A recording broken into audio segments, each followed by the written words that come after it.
sorotan publik kembali tertuju pada Inara Rusli setelah namanya resmi masuk dalam agenda klarifikasi kepolisian. Polda Metro Jaya mengkonfirmasi telah melayangkan surat pemanggilan kepada Inara sebagai tindak lanjut atas laporan yang diajukan Wardati Namawa. Laporan tersebut berkaitan dengan dugaan perselingkuhan dan perzinahan yang menyeret nama Inara dengan Insanul Fahmi, suami Wardatina. Aparat kepolisian saat ini masih mendalami perkara dengan mengumpulkan keterangan para pihak serta menelaah alat bukti yang telah diserahkan, termasuk rekaman CCTV yang diduga merekam interaksi keduanya. Di tengah proses tersebut, situasi semakin kompleks karena Inara juga mengambil langkah hukum dengan melaporkan balik Insanul Fahmi atas dugaan penipuan. Kondisi saling lapor ini membuat penyidik harus menangani dua perkara yang saling berkaitan secara bersamaan. Hubungan Inara dan Insanul Fahmi sendiri dikabarkan telah berakhir, menyusul keputusan Inara mengakhiri pernikahan siri mereka. Pihak kepolisian memastikan perkembangan pemeriksaan dan kehadiran para pihak akan disampaikan kepada publik setelah proses klarifikasi berjalan lebih lanjut. Nah, gimana nih menurut netizen yang terhormat? Silahkan berkomentar ya. Berapa lamakah hukuman penjara terhadap Inara Rusli dan Insanul Fahmi kalau terbukti melakukan dugaan perzinahan di Indonesia ya? Nah, kalau kita bicara ancaman hukuman ya, dugaan perzinahan di Indonesia itu diatur dalam pasal 284 KUHP lama ya, dengan ancaman maksimal 9 bulan penjara. Dan nanti ketika KUHP baru ya berlaku penuh di tahun 2026, ancamannya jadi 1 tahun penjara atau denda 10 juta rupiah. Jadi hukumannya sebenarnya tidak besar ya. Tapi kalau netizen channel amati ya, banyak sekali orang yang lewatin satu hal. Jadi kasus Inara ini dia bukan cuma soal perzinahan ya. Ada 3 peristiwa hukum yang berbeda yang saling terkait. Peristiwa pertama adanya dugaan perzinahan antara Inara dengan Insano ya. Ini laporan dari Wardati Namawa. Untuk membuktikannya ia menyerahkan katanya ia menyerahkan chat hingga rekaman CCTV.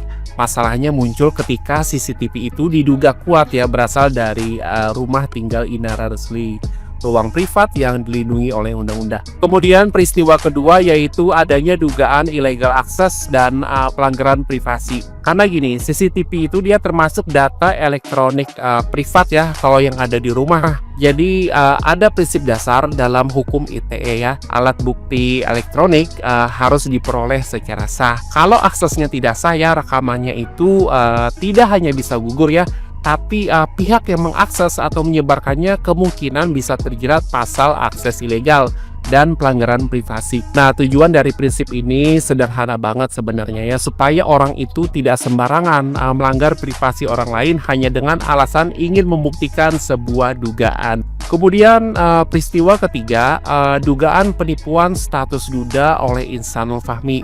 Jadi kabarnya Inara melaporkan Insanul karena diduga mengaku duda ya, padahal tidak. Kasus ini berdiri sendiri dan tidak berkaitan dengan CCTV. Nah, kalau dilihat ya, menurut kacamata netizen channel ya, dari posisi hukum ya, Inara sebenarnya lebih kuat ya dibandingkan yang banyak netizen kira ya. Karena gini ya, perzinahan itu dia harus dibuktikan secara konkret ya, misalnya pengakuan dari orang yang dituduh ya, atau rekaman hubungan badan. Nah, ini sudah sulit dari sananya. Kemudian jika CCTV berasal dari rumah Inara Rusli ya, aksesnya kan bisa dipersoalkan ya, dan rekamannya berpotensi tidak sah sebagai alat bukti. Sebaliknya, pelanggaran privasi dan penipuan status ya justru punya unsur pembuktian yang lebih jelas. Jadi simpelnya begini ya, hukumannya kecil ya, sekitar 9 sampai 1 tahun. Tapi pembuktiannya jauh lebih rumit dan bisa berbalik menjadi pidana lain. Kembali ke mode julid masalah IR, IN, dan W. Nah, oke, di sini aku pengen mengomentari dari sudut pandang lelaki. Iya. Nah, dari sudut pandang lelaki melihat seorang perempuan di mana dia sedang dekat dengan suami orang. Sebaiknya sebagai wanita itu tuh kan harus menjaga interaksi kepada lawan jenis, terutama ke laki-laki. Karena bagiku laki-laki itu mau dia punya istri, mau dia baik sama istri, mau dia romantis sama istri, baik-baik sama istrinya, ketika di luar sana kemudian digodai, kemudian diberikan perhatian, kucing kalau dikasih ikan cuek depan mata, ya dimplok. Cuman yang diuji di sini adalah apa? Kadar iman laki-laki itu. Kalau misal laki-laki itu sedang lemah dalam imannya, ayo langsung berangkat, enak.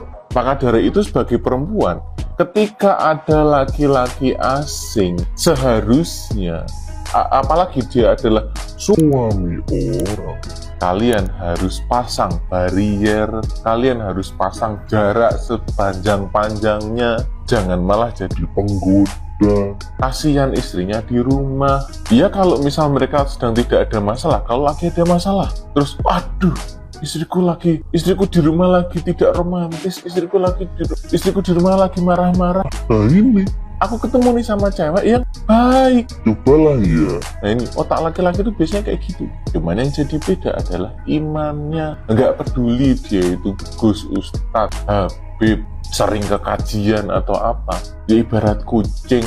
Kalau misal dikasih ikan cuek, ya tetap mau. Kecuali kucing ras. Nah, kucing ras ini ibaratkan orang yang punya barier iman, dikasih ikan cuek nggak mau, maunya ya Royal Canin gitu guys. Itu dulu lah buat cewek-cewek di sana, tolonglah jaga sikap kalian di depan suami orang. Jual mahal, jadilah wanita yang mahal, jangan jadi wanita yang tahu sendiri. Sekelas Inara Rusli bisa tertipu dengan status laki orang. Wow. Sekelas saya, orang bodoh tapi tidak bisa dibodohi. Kalau kenal dengan laki-laki itu, dicari dulu sampai ke akar-akarnya. Nih orang alamatnya kemana, rumahnya di mana, statusnya apa. Kita kan punya mulut untuk bertanya.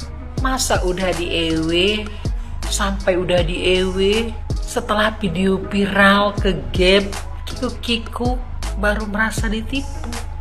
Dan ini kayaknya laporan seperti ini tidak masuk logika, karena Inara Rusli pernah chat si istri sah. Artinya kan sudah tahu. Mungkin sebelumnya tidak tahu, dan setelah itu tahu tapi tetap lanjut. Sudahlah, gak usah harus artis lah. Nauzubillah min dzalik guys ya. Nauzubillah min dzalik. Nauzubillah min dzalik ya guys ya. Ini contoh besar bagi kita ya, teruntuk perempuan-perempuan gitu loh ya, bahwa kita perempuan itu jangan terlalu bodoh. You boleh bodoh tapi jangan dibodohi ya.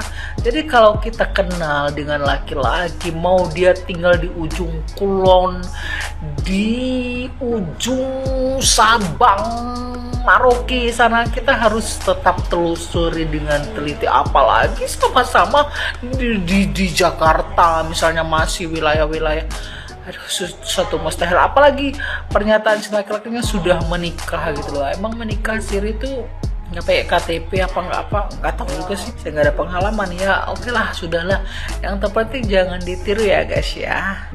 Tempenya dimahalin dikit, baru kenal beberapa bulan udah ngasih tempe aja gitu loh. Yang benar dikit dong gitu loh ya. Yang benar dikit. Nauzubillah min dzalik ya. Ini contoh besar bagi kita perempuan khususnya, ya. Perempuan harus pintar. Kalaupun you bodoh, tapi jangan dibodohi ya. Dan si laki-laki ini pelajaran juga laki-laki ya, kalau ada istri ya, mau sesukses apapun kamu, kalau suka main selangkangan gitu loh ya, bangkrut, yakin bangkrut. Nggak ada orang sukses main perempuan tuh, nggak ada, bangkrut, rusak. Kalau orang sukses, entah itu punya jabatan, punya karir, kalau dia main perempuan jatuh, reputasinya jatuh. Perempuan laki-laki sih sama saja. Jadi di sini adalah sebagai pelajaran kita, khususnya perempuan ya, pastikan ya teman EW-mu tuh nganggur, bukan lagi orang ya. Apalagi sampai misalnya dinikahin siri, nggak tahu si laki-laki nih mana keluarganya gitu loh ya, masa nikah dia doang gitu loh ya. Itu sih nggak masuk akal sih menurut saya. Nauzubillah min dzalik ya. Ini contoh aja nih, contoh ya bagi kita semua ya, dan teruntuk entah perempuan entah laki-laki. Selingkuh itu indah, namun lebih indah bila setia.